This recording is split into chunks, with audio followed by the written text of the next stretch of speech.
Bonjour à toutes et à tous, vous êtes sur IDFM Radio dans La Parole aux Jeunes avec Zako. Il est 16 heures et on est le dimanche 3 mars. Aujourd'hui, on va parler de quelque chose qui nous passionne toutes et tous, la musique. Mais des très bons invités, hein. Tout d'abord, pour commencer, on est avec Jessica. Comment ça va, Jessica? Ça va, c'est très bien et toi?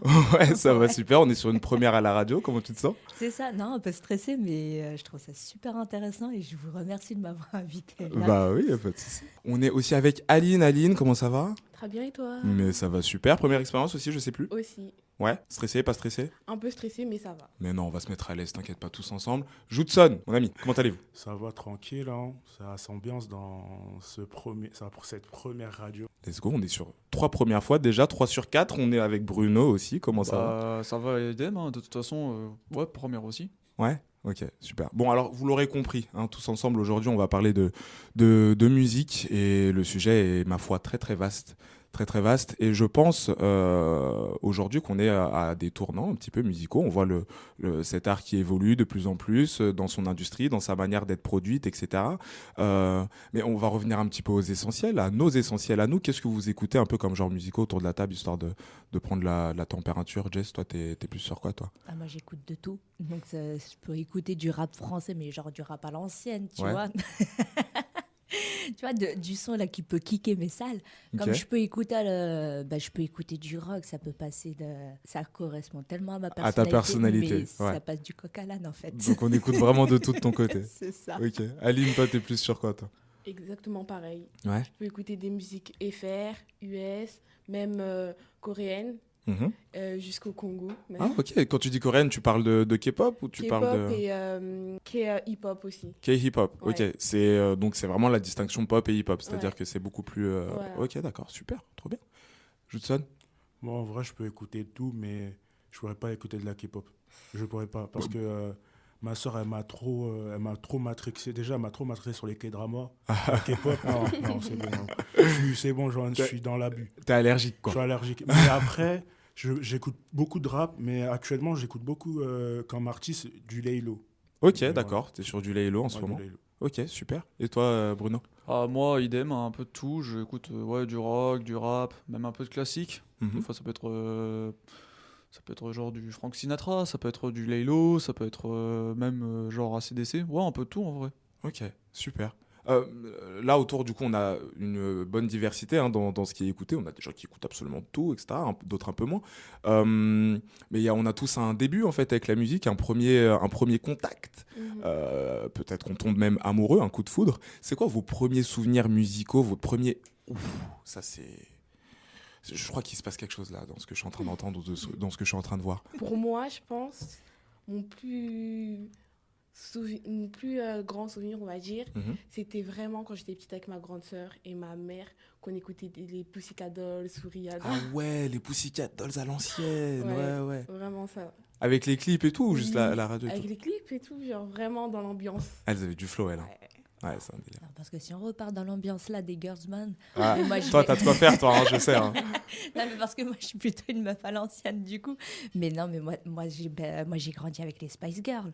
Mais Ok. un truc de ouf. Ouais. Non, mais Tu le peux gars- expliquer un peu ce que c'est les Spice Girls pour les plus jeunes d'entre nous, qui sont vraiment très jeunes, quoi. Alors, du coup, les Spice Girls, c'était un groupe de meufs qui faisait de la... Bon, C'était un girls band, quoi. Ouais, Ouais. mais après, non, mais on les connaît tous, tu vois, sans même les connaître avec la chanson If you wanna be my lover. Voilà, tu vois. Petit vibrato, là, non? Ou je me trompe?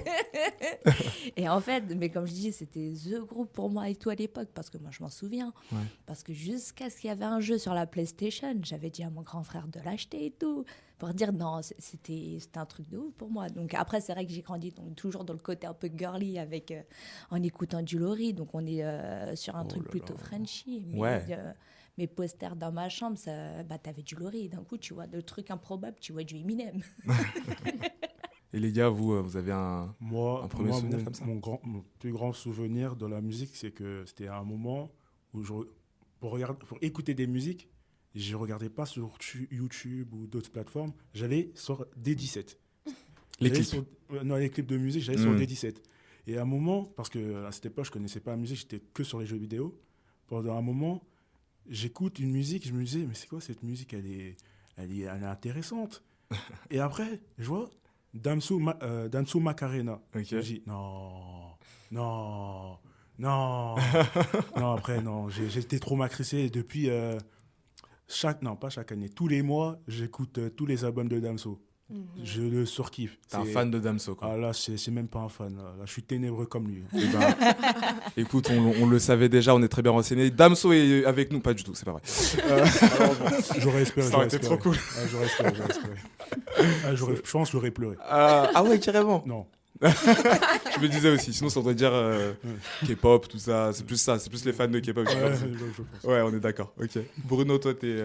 Bah, en fait, c'est par rapport à un dessin animé qui s'appelle Là-haut. Je pense qu'il y a beaucoup de personnes qui connaissent Ouais. par rapport à ça. Ouais. Et en fait, c'était pendant le passage où Carl et je crois que c'est et sa chérie en fait. Sa femme, ouais. Et en fait, à un moment donné, bah, il y a eu la musique en direct et tout. Et quand on a vu directement la scène en question, là où ça m'a surpris, c'est que à aucun moment pendant cette scène-là, il y a personne qui parle. Et en fait, c'est la musique qui limite décrivait vraiment tout le. Ouais. Excuse-moi, est-ce que c'est pas la scène où il se rappelle de plein de moments Si, avec c'est sa ça. femme et en fait ils vieillissent et on la voit parce que du coup le scénario c'est que sa femme disparaît, hein, c'est des personnes âgées et sa femme est plus avec lui et donc du coup il se rappelle de tous les moments qu'il a vécu avec elle, c'est ça? Ouais, c'est ça. Et c'est Elle est là belle, où je me cette suis dit que justement, c'est quelque chose qui est assez fort. C'est que quand même, là-haut, bah, c'est un Disney. Donc c'est souvent Disney pour les enfants. Et le fait est qu'il le fait. Déjà, c'est une musique qui a souvent. Souvent la Disney, c'est tout le temps de la musique avec des chansons, genre Libéré, Délivré, enfin tout ça. Mais là, on voit vraiment qu'ils ont réussi à vraiment faire quelque chose de vraiment ouf. C'est ce que je disais. Bah, c'est vraiment le cas de faire une musique sans parole et qu'il arrive quand même à décrire toute la scène sans parole, sans rien. Ouais, C'est c'est vraiment, hyper impressionnant. C'était vraiment quelque chose d'assez. Ça t'a marqué. étrange, ouais, c'est ça m'a marqué. Ouais. Est-ce que vous avez pu peut-être écouter des choses qui datent d'avant votre naissance, c'est-à-dire ce qu'on va appeler des classiques ou pas, peut-être de la musique classique même carrément. Est-ce que vous êtes allé chercher un petit peu farfouiller dans des trucs qui vous ont pas été donnés directement par le fait que vous soyez né à l'époque où vous êtes né, quoi? Non, je pense pas qu'à l'époque, Frank Sinatra, je pense que je suis née. Ouais. Mais ouais, du coup, c'est vraiment des sons sur lesquels j'ai bercé, tu sais, des chansons plutôt country et tout avec ma mère. Ok. Alors que par rapport à mes origines, ça n'a rien à voir. Moi qui est d'origine vietnamienne et ma mère qui me fait grandir avec ses chansons. Est-ce que vous pensez que culturellement, peut avoir un impact entre les cultures d'origine, en tout cas celles dans lesquelles on baigne, et ce qu'on va écouter le reste de notre vie, etc. Vous pensez qu'il peut y avoir un lien ou pas? Pour ma part, je pense. Ouais. Parce que moi, du côté de mon père, du coup, il est congolais. Ça veut dire que j'ai grandi avec Kofi, Fally, Werason. Mais ma mère, elle n'est pas congolaise. Enfin, c'est du côté de ma mère, mais elle n'est pas ancrée dans la culture congolaise. Mhm.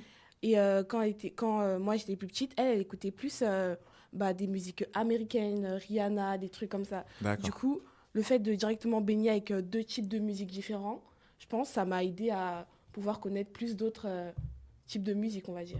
Après moi, j'ai écouté quand j'étais petit, parce que ma mère, elle m'emmenait en voiture, elle mettait sa radio à fond. Bah moi, ça m'a pas vraiment marqué parce que moi, j'aimais pas. T'aimais pas ce qu'elle mettait? Ouais, j'aimais pas. Elle mettait quoi? Du zouk. Franchement, Judson. franchement là, c'est que du zouk. Hein, parce que dans ma tête, quand j'étais petit, je me disais que quand j'étais petit, j'écoutais que du Niska. Okay. Et quand ma mère mettait du zouk, j'étais en mode...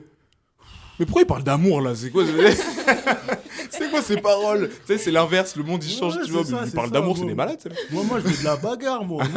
Je veux des gens qui se tapent, moi. Mais changement d'ambiance, quoi. Ok, bon, écoute, il n'y a pas de jugement. Hein. Chacun met l'énergie qu'il veut dans la musique qu'il écoute. Ça, c'est pas un souci du tout. Mais du coup, le zouk, Non. pareil que la K-pop, c'est des trucs, c'est trop doux pour toi, quoi. Non. Ok, ça marche. Là, on parle du coup de musique dans la sphère un peu privée. Est-ce que vous allez un peu à des concerts, des festivals, des trucs un peu comme ça? Je suis partie à un seul concert. Ouais. C'était celui de Damso. D'accord. C'était Il y incroyable. avait Judson, non? Non. Il Non. était pas là. C'était incroyable. Après, c'était un peu compliqué, entre guillemets, parce que c'est dans la fosse et c'est Damso. Ça veut dire que c'était chaud. Mais sinon, j'ai adoré. D'accord, ok. Donc Damso, bon concert. Mhm. Qu'est-ce que tu as ressenti en fait dans le fait d'écouter de la musique avec d'autres personnes et tout, ce truc de communion un peu qu'il peut y avoir autour d'un artiste. Bah, en fait, quand tu es chez toi et tu écoutes du Damso, tu dis que toi, tu es fan de Damso. Et tu sais qu'il y a d'autres personnes qui sont fans, mais quand tu es dans son concert et tu le vois en vrai, et que tu vois que tout le monde l'aime, entre guillemets, comme toi tu l'aimes, et que tout le monde connaît ses paroles de chansons et tout, ça met dans une ambiance et c'est trop bien. Ouais, c'est ça qui t'amène un peu à pouvoir te dire que voilà, on n'est pas tout seul et on écoute de la musique tous ensemble. D'ailleurs, on va écouter tous ensemble une petite proposition de Bruno. On va faire une petite courte page musicale. Ouais, bah c'est une musique que justement j'ai découvert grâce à tout ce qui est réseaux sociaux et tout. Ça s'appelle After Dark Mrs. Kitty. Et c'est parti sur IDFM, After Dark de Mrs. Kitty. Let's go!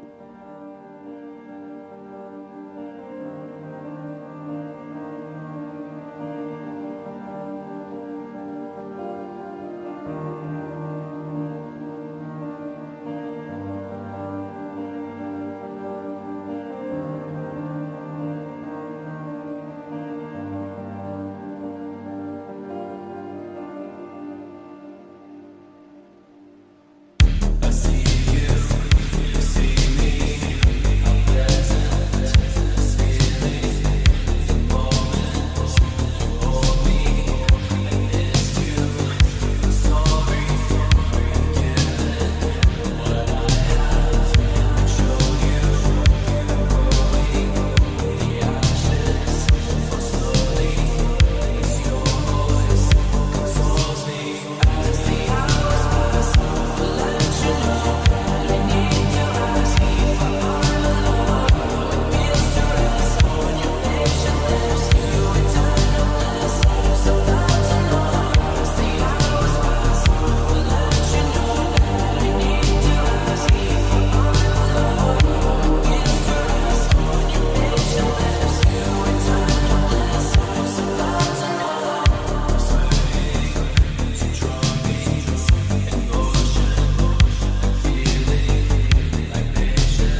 C'était After Dark de Mrs. Kitty. Vous êtes toujours sur IDFM, toujours le dimanche 3 mars. Est-ce que mes invités vont toujours bien ? Ouais, tranquille. Ouais, ça va. Parfait. Super, super. Donc, comme vous le savez, aujourd'hui, on parle de musique. Et pour ceux qui nous rejoignent, on a un petit peu abordé voilà, tout notre rapport un peu personnel à la musique, à tous. Et on avait commencé à parler un petit peu de concerts. Mais avant de continuer sur cette discussion, on est avec Laïssa à la technique qui était avec nous dans l'émission précédente. Comment ça va, Laïssa ? Ça va très très bien. Je Ouais. suis très contente d'être là et d'écouter tout ce que vous avez à dire sur cette thématique. Yes, yes, yes. Ça te plaît, la technique ? Ouais, franchement. Première fois aussi. Ouais. Très sympa. Elle gère magnifiquement bien, magnifiquement bien.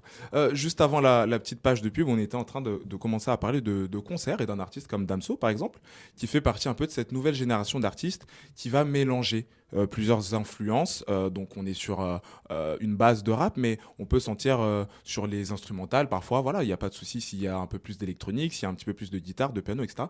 On a une époque où les genres musicaux se mélangent un petit peu les uns avec les autres. Qu'est-ce que vous pensez de ça ? C'est quand même quelque chose de cool, je trouve, d'avoir des genres musicaux qui échangent entre eux. On a les hip-hop symphoniques qu'on peut aller voir, qu'on va souvent voir voilà, avec la mission locale à Radio France. Donc du coup, c'est des rappeurs, souvent en tout cas des gens du milieu urbain, de la musique urbaine, qui vont interpréter leurs chansons avec un orchestre derrière. Qu'est-ce que vous pensez un petit peu de cette nouvelle manière de présenter la musique, quoi ? Pour écouter ces deux styles de musique, moi je trouve ça tellement incroyable. Tu vois, je prends l'exemple de Fianso ou même de Ninho, tu vois. Quand tu connais leurs chansons et tu dis wow, mais de mélanger ça avec un orchestre, je sais pas les mots en fait. Ah non, mais je trouve ça le message, je le trouve limite plus puissant en fait, parce que ouais, les concerts, tout ce qui est chansons symphoniques, moi-même qui ai fait aussi le concert de Dragon Ball, tu vois, pareil. Donc du coup, d'y assister en façon symphonique, c'était genre wow. Mais tu vois, même la façon comment les violons peuvent te bercer. Alors tu vas reprendre les textes de Fianso ou de Ninho par exemple. Et je suis juste... c'est magique, en fait, ce moment-là. Est-ce que tu peux nous raconter un petit peu ça ? Parce que, du coup, j'étais pas du tout au courant. Il y a eu un concert symphonique avec les chansons de Dragon Ball. Ah ouais, parce que t'avais même le chanteur aussi, carrément, qui était là. Chala et Chala. Ouais, grave. Ok. Incroyable. C'est fou. Donc, ouais, non, c'était super intéressant. Donc c'est pareil, là bientôt, là, je sais qu'il va y avoir un spectacle avec le film La Haine. Mm-hmm. Donc pareil, comédie musicale. Donc ils vont le reprendre sous forme de spectacle, donc à voir ce que ça va donner. C'est aussi un peu l'histoire de la musique au final. Tous genres musicaux qu'on écoute aujourd'hui, pour beaucoup, sont des mélanges de genres précédents. C'est-à-dire que quand on voit, je sais pas... y a pas de rock sans soul et de blues, quoi. Il n'y a pas de R&B sans justement blues et jazz, ou je sais plus forcément quel mélange c'était. Donc c'est aussi un peu ce qui fait l'histoire de la musique. À l'avenir, moi c'est ça que je me demande tout le temps. Et ça va ressembler à quoi la musique en 2050, tu vois ? Genre qu'est-ce qu'ils vont écouter nos petits ? Et quand moi je vais leur mettre du Section d'Assaut, et qui vont me dire « Ah, papa, c'est quoi ça ? C'est trop nul » et toujours dire ça, c'est de la vraie musique, mon enfant. Mon père, c'est ce qu'il faisait. On allait en voiture, il me faisait écouter du Georges Brassens. Ok ? Et c'était comme toi, Judson, quand j'étais petit, il me mettait ça. Je pouvais pas. Parce que chaque trajet, c'était ça. Ce qui s'est passé, par contre, c'est que maintenant, c'est moi qui me mets Georges Brassens quand je suis tout seul dans mon casque, tu vois. Donc, du coup, je me dis, les petits, ils vont avoir créé d'autres genres, des nouveaux genres et tout. Et c'est nos genres de maintenant qui vont être à l'ancienne. Tu vois ce que je veux dire ? La musique, elle évolue, au final. C'est un peu ça, c'est la suite logique, Judson, dis-moi. Ouais. Après, moi, je pense que les petits d'aujourd'hui, ils vont pas mettre du Weshden à leurs enfants. Voilà, j'ai que ça à dire. Pourquoi pas ? Non, je ne pense pas. Qu'est-ce que t'as contre Weshden ? J'ai rien, mais je pense que... je pense pas que les petits d'aujourd'hui, quand ils vont avoir un enfant, ils vont mettre du Weshden. Voilà. Je sais pas, il y a des gens qui écoutent sérieusement Weshden. En plus, elle a sorti... j'ai pas dit j'écoutais, mais elle a sorti un album, là, il y a pas longtemps. Apparemment, il est pas mal. Tu vois, genre, il se passe quelque chose de musical dessus. Je suis totalement d'accord. T'as écouté ? J'ai vu des extraits sur TikTok. D'accord. Et je trouve que c'est totalement différent de ce qu'elle faisait avant. Ouais. Et c'est même meilleur. ça fait un peu R&B, Destiny Child, tout. Moi, j'ai kiffé perso. C'est ça, oui, en fait, ce qu'elle a expliqué, elle a fait un live où elle parlait des sons qui l'ont fait connaître, en disant qu'en fait, c'était pas ça qu'elle voulait vraiment faire. C'est-à-dire qu'il faut se rappeler que Weshden, elle avait peut-être 16-17 ans. Elle était très jeune, quoi. Et c'était pas forcément sa culture musicale de base. Et qu'en fait, elle, ce qu'elle veut vraiment faire, c'est ça, c'est du R&B, c'est des trucs un peu plus classiques années 2000 et tout. Et que du coup, maintenant, elle a peut-être un peu plus de liberté musicalement parce que voilà, elle a réussi à s'imposer et que son dernier album a beaucoup plus ces sonorités-là. Mais du coup, ça pose une question intéressante. C'est un artiste, du coup, qui va avoir un genre musical, qui va être connu sur un genre musical, peut très bien aller dans un autre. Je me rappelle, par exemple, il y a DC's. On l'a connu avec le rap et tout. Il y a très peu de gens qui savent que dans toute sa carrière, il a fait un album entièrement rock. Ah ouais. Vous saviez ça ? Non, pas du tout. Il a fait un album de rock d'ici, tu vois. Normal. Je sais même Voilà. pas c'est qui. Pour plus récemment, c'est je pète les plombs. Non, ça devient. Ouais, t'es jeune, Judson, t'es jeune. Ou alors c'est moi qui suis vieux. Ah mon Dieu, qu'est-ce qui se passe ? Non, tout ça pour dire qu'on peut jongler aussi entre des styles musicaux. C'est pas. Il n'y a rien qui est arrêté, quoi. Voilà. J'avais une autre question aussi pour vous. Je sais pas si. Est-ce qu'il y en a qui pratiquent de la musique Non. d'une quelconque manière ? À part chanter dans la douche, mais. Voilà, c'est là. Je voulais venir à ça. Bruno, par contre, il a vraiment vu ma question. Il a dit ouais. Disons que je fais un peu de musique en vite fait, mais genre grâce à une application qui s'appelle BandLab. En fait, c'est genre.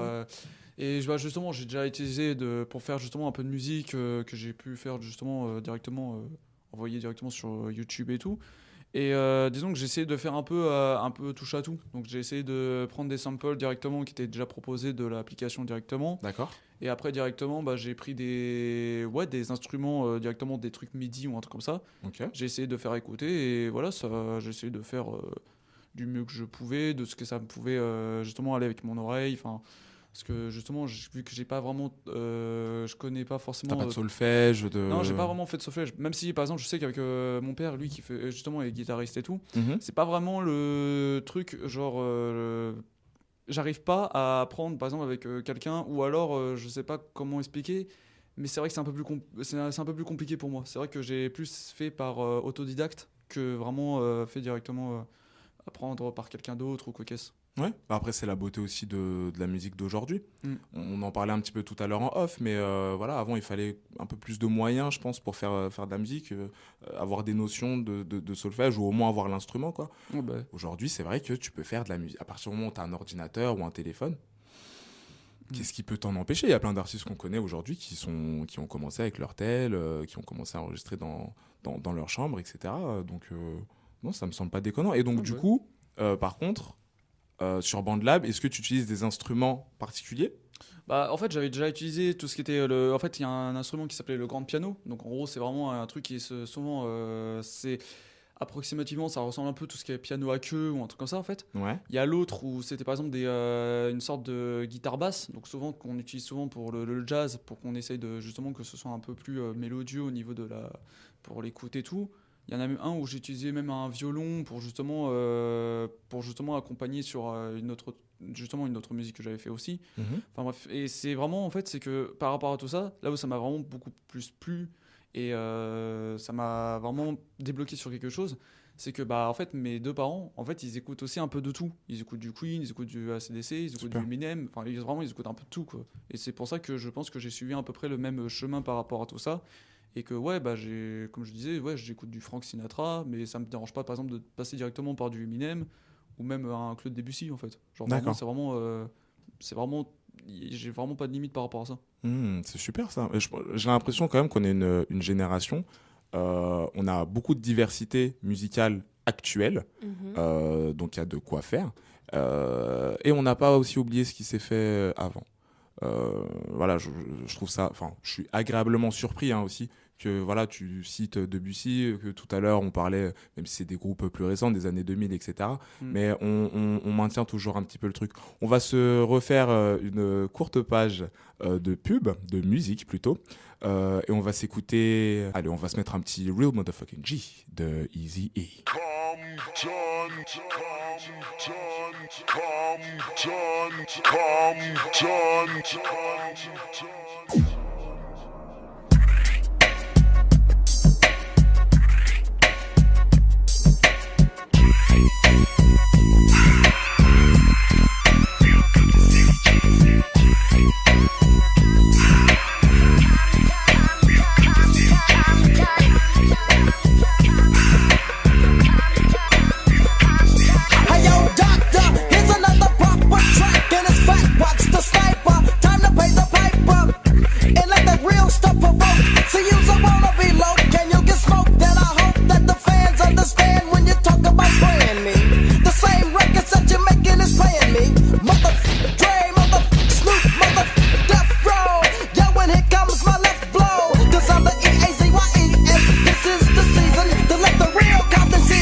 tracks have you ran with the turf? But yet in every verse claim you used to do the dirt.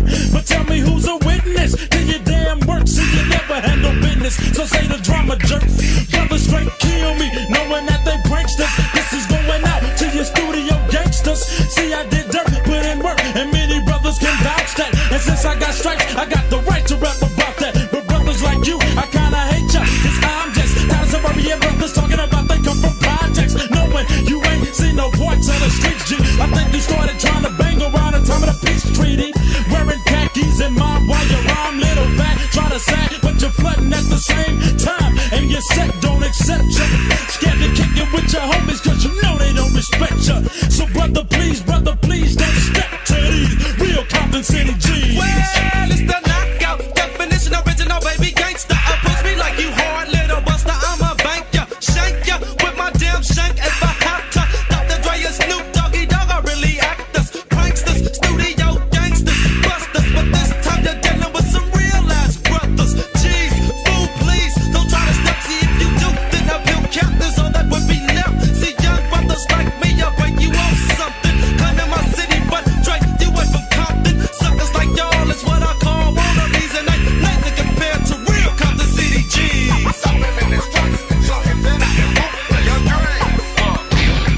I never met an OG who never did nothing wrong. You tried to diss a easy, so now sucker is on you and your doggy dog. Think that y'all hogging it, both of you tricks could come and suck my doggies. Beating up a woman don't make you it, but then again some brothers think it makes a man. Damn, it's a trip how Drake could switch so quick from wearing lipstick to smoking on chronic at picnics. And now you think you're bigger, but to me you ain't nothing but a trick ass buster that ain't worth the food stamp. And at death row I hear you getting treated like boot camp. Gotta follow your sergeant's directions or get your ass popped with the Smith and Wesson. Learn a lesson from the E's. Stay in your place and don't step to real Compton City G's.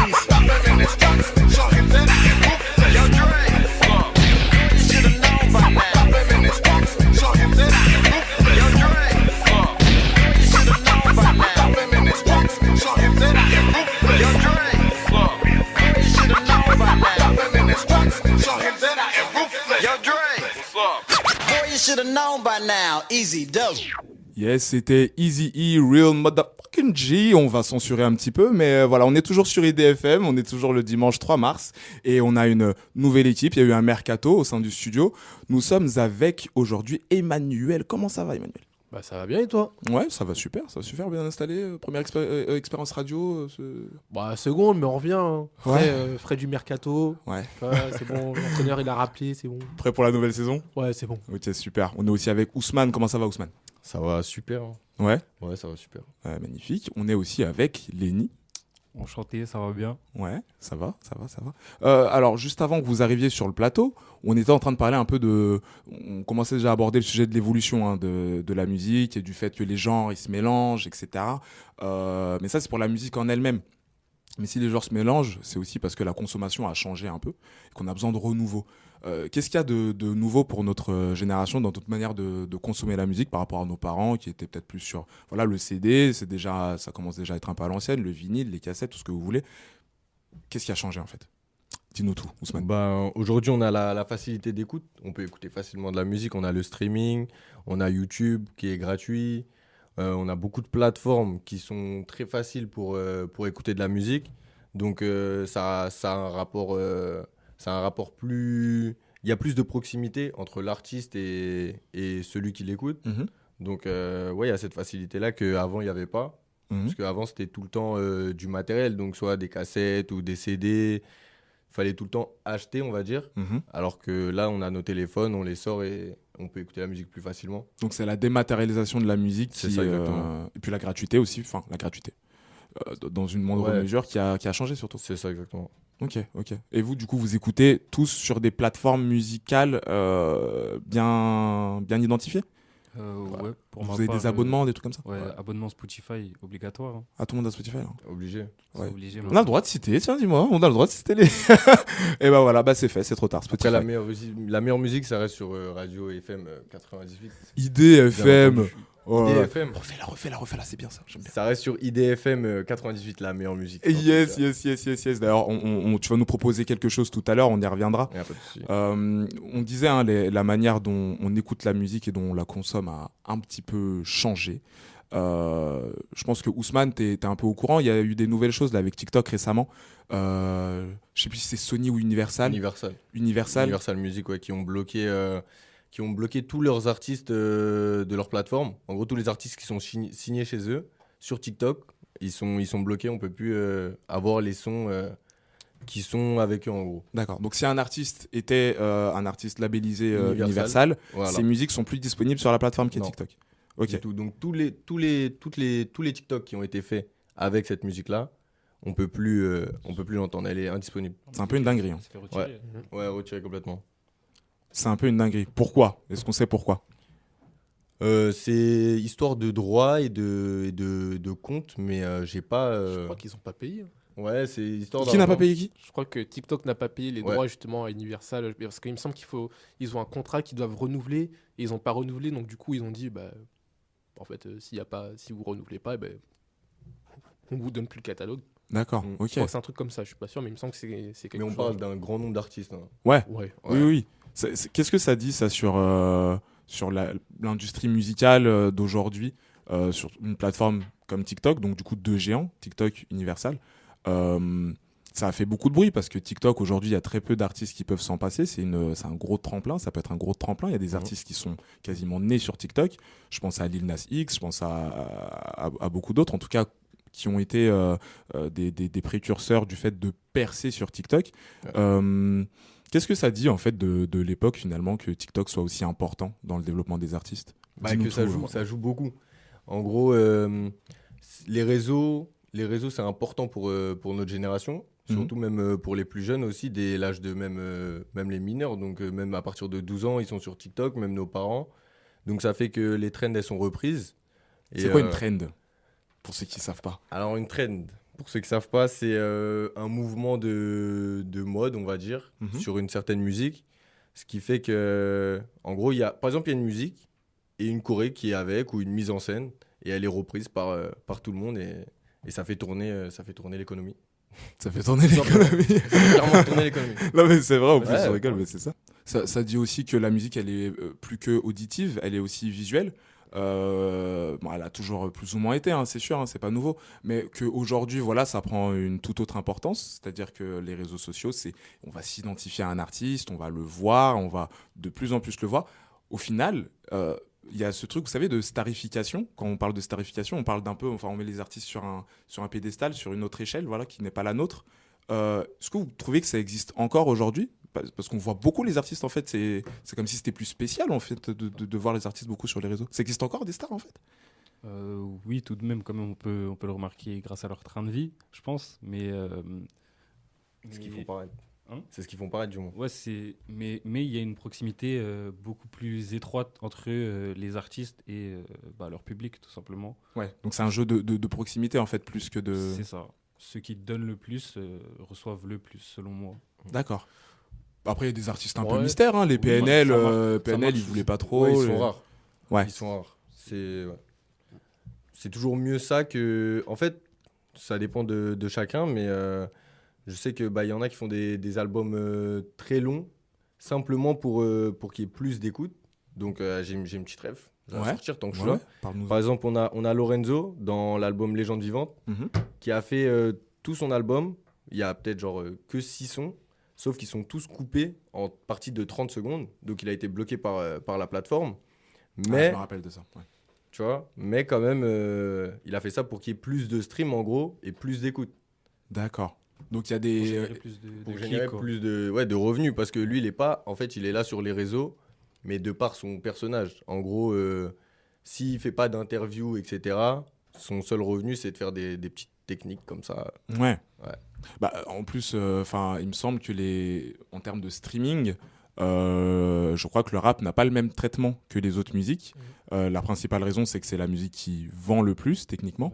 Et il me semble que du coup, il y a quelque chose comme une sorte de pénalité, entre guillemets, pour les rappeurs, où ils vont essayer de réguler un peu cette marge de stream, parce que si on prend une plateforme de streaming très connue avec un logo vert et noir, en fait, si vous voulez, tout est généré sur cette plateforme-là. Donc, l'argent rentre sur la plateforme et c'est ensuite cette plateforme-là qui va distribuer ce que les streams ont généré.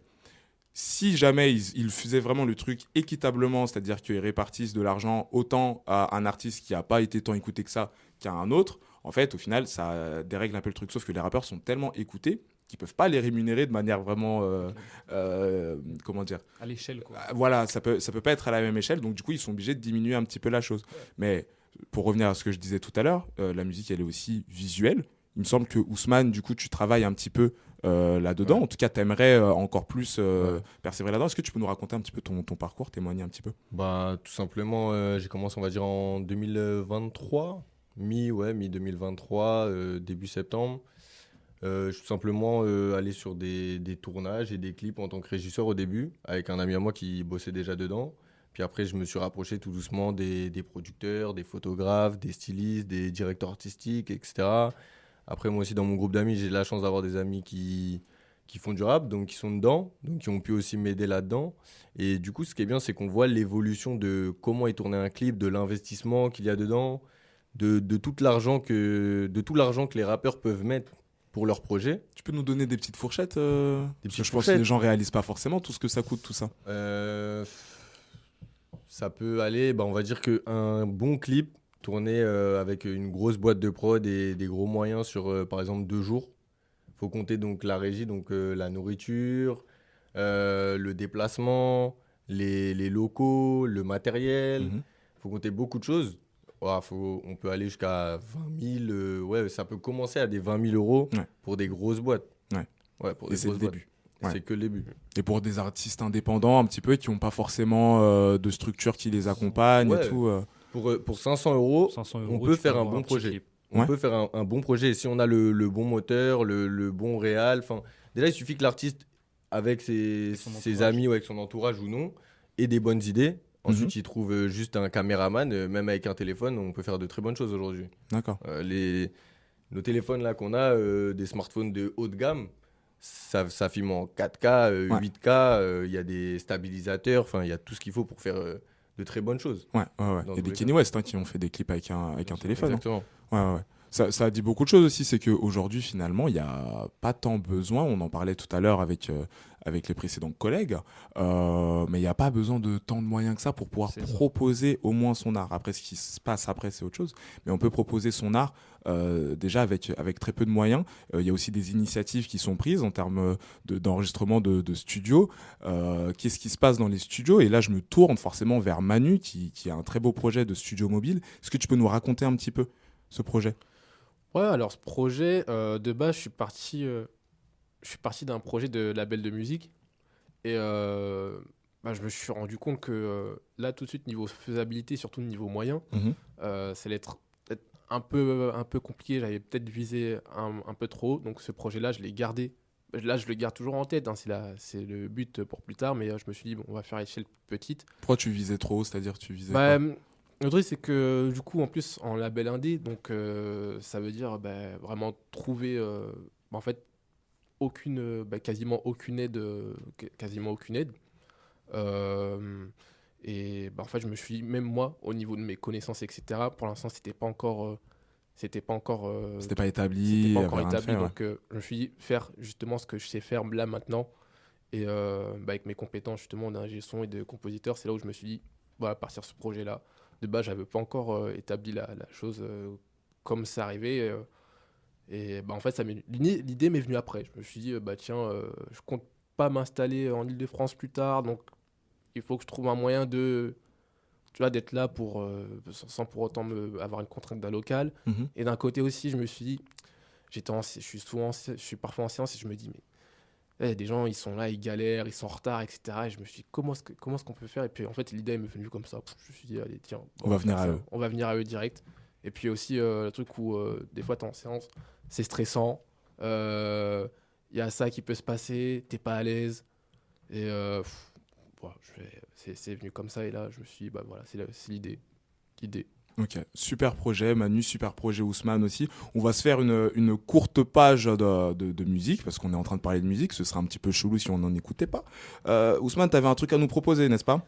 Ouais, j'ai le son Defender de l'album Cesium, enfin c'est plutôt un EP avec Dinos et Dossé. Voilà, un EP de 3 sons qui est sorti le 22 décembre 2023. Je le conseille et voilà, Defender. Yes. Allez, on se fait Defender tout de suite, on est toujours sur IDFM.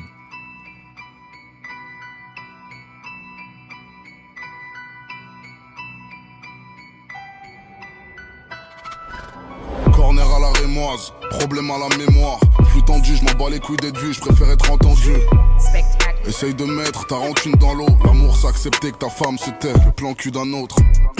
C'est Dieu qui donne, je fais qu'utiliser. Embrasse la bague qui donne, fils, je suis né pour diriger. La rue comme si était, je suis qu'une menace pour la société. Avec la notoriété de PIG. À la baraque j'ai du Basquiat, mais tu vas rien t'intégrer, cascade. Je mets le casque intégral comme à Bastia. Je vois mes anciens modèles et mon bif c'est garé. Je découpe tellement l'instru, j'ai même pas besoin des pistes, c'est pareil. Salam à tous, sauf aux fils de pute qui twerk dans des lieux de culte. Le million c'est plus assez, donc j'en veux deux de plus. Cherche le bif un peu comme tous mes primates. Quand tu ne fais que chercher ta pétasse, ça c'est court de pilates. On prend de la place comme le Defender. De l'oreille comme les vendeurs. Prendre la place comme le Defender. C'est nous les vendeurs. Prendre la place comme le Defender. L'air folie des grandeurs. Carré froid comme December. Le flingue est chargé comme 10 ampères. Yeah. Si tu veux savoir dans quel endroit je me trouve, suis le regard de ta garce ou suis les traces de poudre. À force d'être trop ouvert, je m'étonnerais pas que tu te fasses recoudre. Au poignet gauche une Rolex, sur l'autre une Gégère le coultre. Je distille ma propagande comme I24 au BFM. Et je ramène le progrès comme Big Francis au PFL. VNTM si t'aimes pas ce que je raconte. J'suis pas attendu BLM pour être mis au courant que la vie des Renois compte. Je mets tout le rap français dans le ragoût. J'enlève les couteaux que j'ai dans le dos pour découper le wagyu. Hi-hat, kick snare, gros sample, grosse basse, mode sport. J'ai même pas attendu la fin du rodage. Archem, bêtise humaine. Ils me regardent comme si un noir avec du bif c'était de l'appropriation culturelle. Avant on tournait au quartier avec Scoot Péta. Maintenant on fait 0 à 100 en Warren Zouchtlet. Prendre la place comme le Defender. Prendre la place comme le Defender. C'est nous les vendeurs. Prendre la place comme le Defender. L'air folie des grandeurs. Carré froid comme December. Le flingue est chargé comme 10 ampères.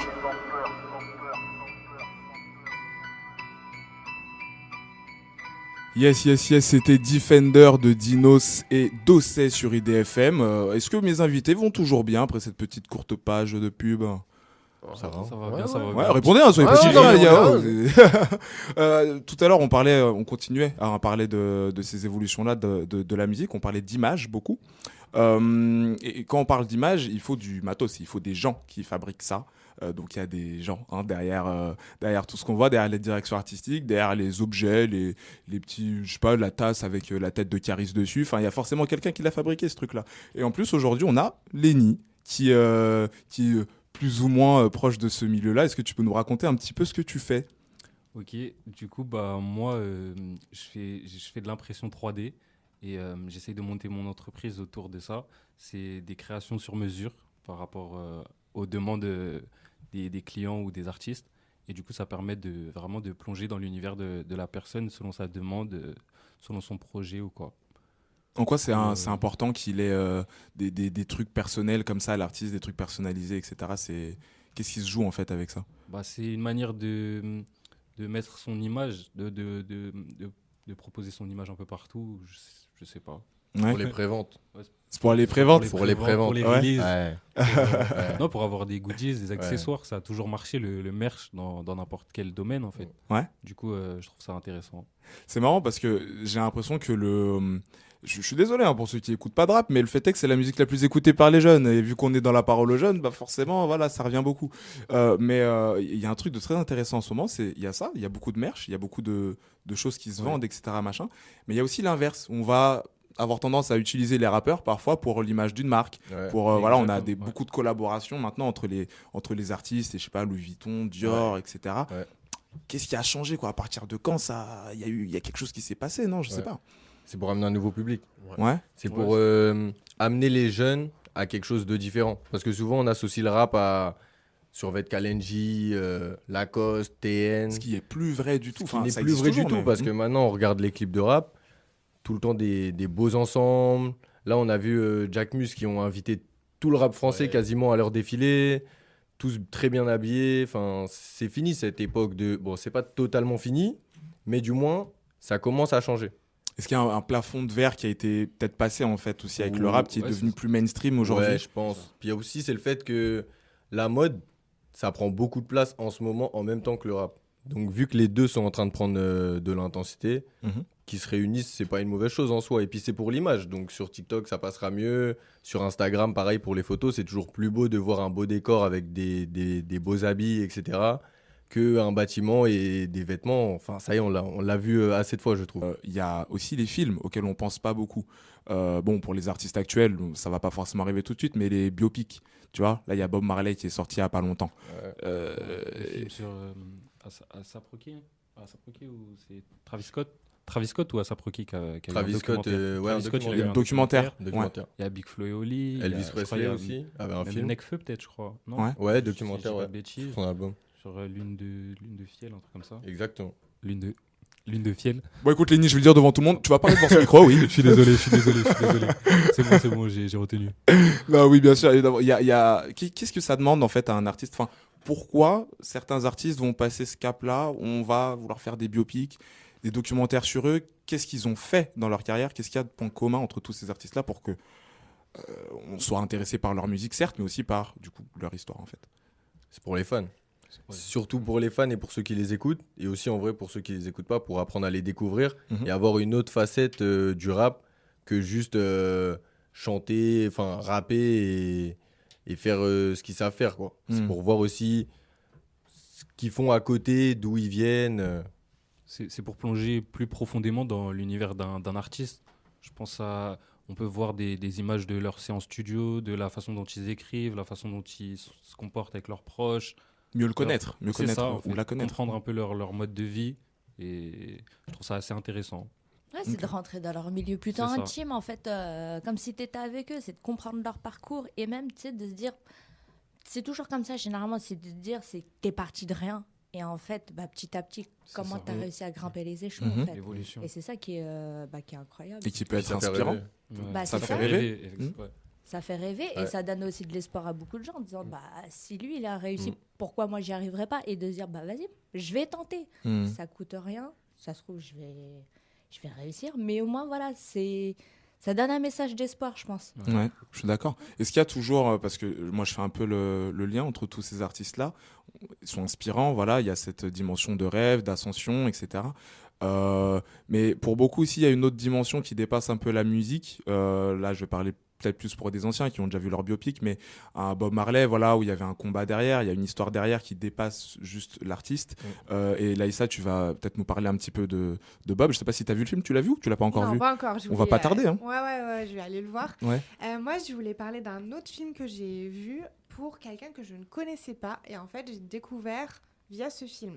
C'est un film qui s'appelle Chevalier et qui, en fait, est sur... un artiste qui fait de la musique classique qui s'appelle Joseph Bologne. Alors, période Versailles, machin, etc. Sauf que en fait, son histoire, elle est hyper intéressante parce qu'en fait, c'est le fils d'un propriétaire en Guadeloupe, en Martinique. Ouais, c'est ça, exactement. Et en fait, qui s'avère être un génie. Et un génie qui va être reconnu à son époque, qui va participer à la Révolution française. Et en fait, qui a été effacé de l'histoire. Et en fait, ce film-là, je trouve qu'il permet de remettre aussi au centre de l'histoire des personnes qui ont compté. Et le film est hyper fort parce qu'on découvre sa musique, on découvre ses combats contre le racisme. Oui, il faut préciser qu'il est métis. En fait, il est fils du coup de ce propriétaire-là et de son union avec une esclave, quoi. C'est ça. Et en fait, à l'époque, c'était pas... Il a... la chance, j'ai un peu du mal à le dire, mais que son père reconnaisse son talent musical et l'inscrive dans une école qui, clairement, l'accepte pas du tout. Et il va devoir faire ses preuves et travailler pour montrer qu'il est bon, mais il est aussi bon en escrime, il est aussi bon au violon qu'en composition. Et en fait, moi, j'ai trouvé ça important, ce parallèle entre la musique et le cinéma, pour montrer les combats qu'il peut y avoir.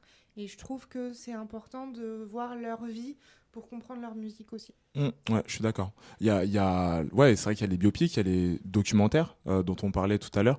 Moi, je sais que j'adore les documentaires sur. Alors, j'aime tout type de musique et le jazz, la soul et tout, c'est des musiques qui me parlent aussi énormément. Et il y a pas longtemps, j'ai regardé un documentaire sur Nina Simone, par exemple. Je sais pas si vous connaissez, mais voilà, c'est une artiste des années 50, 60 américaine.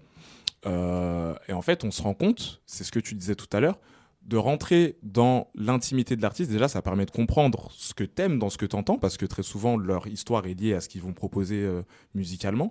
Et en fait, quand t'écoutes l'histoire de Nina Simone, c'est violent, quoi, tu vois. C'est triste, c'est aussi... comment dire ? C'est aussi rugueux que sa voix, en fait, un peu, tu vois, un peu rock et tout. Et c'est là où tu peux un peu plus comprendre aussi l'artiste. Et moi, je sais qu'en tant qu'auditeur, maintenant, là, ici, des années 2000, je vais peut-être chercher ça parfois chez des artistes où j'ai l'impression, vous me dites si je me trompe, qu'aujourd'hui, il en faut peut-être un peu moins pour, en tout cas, être visible. Marquer le temps, je sais pas, mais être visible demande peut-être un peu moins qu'à une certaine époque, tu vois. Et aussi, le public est un peu plus dur, hein, j'ai l'impression aujourd'hui. Il y a les réseaux sociaux qui jouent beaucoup, Twitter, par exemple. Ouais. Un avis de masse et un artiste peut être terminé, quoi. Genre un top tweet, enfin finito, voilà, on connaît un peu les termes, mais ça influence énormément les auditeurs. J'ai posé la question tout à l'heure à vos anciens, j'allais dire vos anciens collègues, mais non, pas du tout, aux anciens invités. Est-ce que vous allez un peu à des concerts, des festivals et tout ? Ouais. Vous avez un concert, un truc marquant, un peu, un truc que vous avez bien kiffé ? J'ai vu Nino, c'était pas mal l'année dernière. Il a rempli là en quoi ? En 1 heure ou je sais pas, en 20 minutes ? 1 heure. Le 3 mai et le 2 mai 2025. D'abord, il y avait la date du 3 mai 2025. Ouais. Il a fait un son même spécial pour l'annonce de sortie. Ouais. Et ensuite, peut-être une semaine ou même quelques jours après, il a annoncé donc le 2 mai 2025, qui est le deuxième stade de France, donc le plus grand stade de France, quoi. Simplement, qu'il a rempli, et donc il a rempli les deux. Ouais. Donc voilà, 80 000 x 2. C'est violent, ça. Ouais, alors, plus d'humains que dans ta ville. C'est terrible. C'est ce qu'il dit dans le premier son. Exactement. Merci Ousmane. Toujours précis. Ouais, du coup, les Nino. Ouais, Nino, ça m'a marqué parce que même ses entrées et tout est spectaculaire. C'est incroyable. Ouais. Ouais, franchement, c'était pas mal. Les autres, vous avez vu un peu aussi des petits concerts que vous avez kiffé ? Ouais. Moi, j'ai vu le concert de 50 Cent. Le dernier, là ? L'année dernière. Non, l'année dernière. Le premier qu'il a fait, enfin, le premier. C'était, j'ai la date, le 19 juin 2022. Ok. 19 juin 2022, ouais. Ok, t'as un bon concert à Paris, à Bercy. Ok. Franchement, rien de fou, rien d'extraordinaire.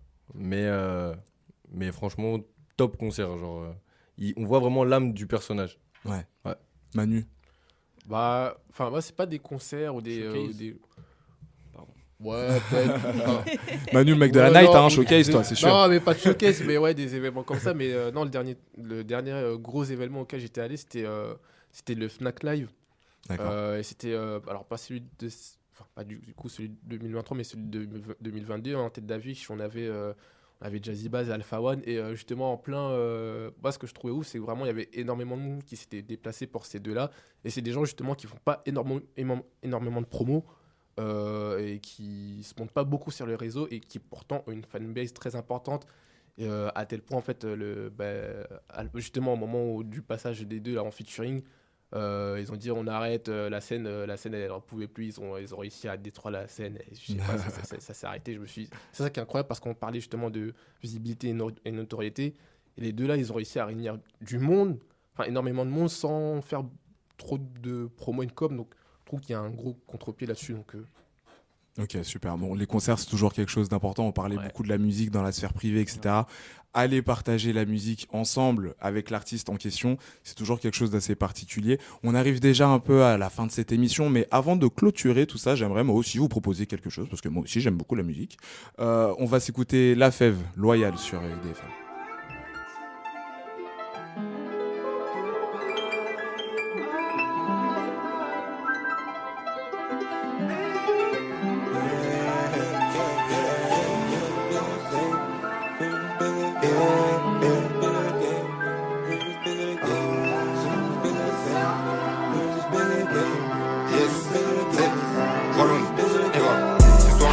c'est clair. Je passe un coup de fil à mon frère. Tu sais, je voulais baiser le game.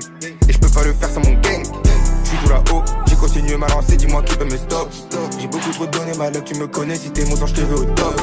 Yeah, yeah, soyons sincères, avec ton ref à quoi ça sert. Je peux pas les faire mais je sais, chaque fois que je l'ai fait, ça m'a laissé que de la peine. Chérie, moi j'ai que mon set, et c'est mon cercle, ils sont la même dans la défaite. Chérie, moi j'ai que mon set, et c'est mon cercle, ils sont la même dans la défaite. Moi j'ai dû tracer ma route, j'ai dû casser ma routine, assumer les risques. Et ma tristesse, je t'avoue, j'ai pensé de speak quand je suis sorti du risque. Tu me dis vers le bas, moi je capte vite que c'était pas la même cible que une vision. J'avais du love pour eux, mais ils n'avaient pas d'ambition, ils n'avaient pas de mission. Au final, je me vois la face, et tu sais, j'aimerais te croire, mais j'ai connu beaucoup d'aspects. J'ai pas fini d'en voir, pourquoi te faire confiance, c'est trop de souffrance, et trop souvent j'y perds. Pardonne-moi si je préfère rester solitaire. Toute ma vie j'ai donné aux autres. Toute ma vie j'ai donné aux autres, c'est ma faiblesse. Toute ma vie j'ai donné aux autres. Toute ma vie j'ai donné aux autres, c'est ma faiblesse. Toute ma vie j'ai donné aux autres. Toute ma vie j'ai donné aux autres. Toute ma vie j'ai donné aux autres. Toute ma vie j'ai donné aux autres. FC, Ballon, laisse la vie des fantômes. Y'a pas un rat dans la street, j'entends chaque pas. Je me dis qu'il faut qu'on se tire et je reviens sur mes pas à chaque fois. Je suis comme sûr à chaque nuit, là j'ai la poisse et j'en veux à lui. Heureusement qu'on est béni, j'ai dû faire mon nid, chercher l'harmonie, ça m'a fatigué. Trop de bitch, il faudrait les éradiquer. Me couper les ponts, je peux pas hésiter. Je sais que c'est mon bijou qui l'a attiré. C'est pas le fou si tu vas pas tirer. Moi j'ai grandi, ça existe plus les best friends. Les types ils connaissent plus le respect. Avant y'avait personne qui me testait. Je voulais juste motiver mon entourage, motiver les never engage. J'ai arrêté de donner là, je suis sur la tape. Et toi tu crois qu'on niaise. Les stories qu'anciens ils racontent ressemblent à un film, mais c'est pas des réels. Je vois que mes yeux, ils ont bien monté mes streams, c'était pas un rêve. Je me vois la face, yeah. Tu sais j'aimerais te croire, mais j'ai connu beaucoup d'aspects. J'ai pas fini d'en voir, pourquoi te faire confiance, c'est trop de souffrance, et trop souvent j'y perds. Pardonne-moi si je préfère rester solitaire. Toute ma vie j'ai donné aux autres. Toute ma vie j'ai donné aux autres, c'est ma faiblesse. Toute ma vie j'ai donné aux autres. Toute ma vie j'ai donné aux autres, c'est ma faiblesse. Toute ma vie j'ai donné aux autres. J'ai donné aux autres, c'est ma faiblesse. Toute ma vie j'ai donné aux autres. J'ai donné aux autres, c'est ma faiblesse.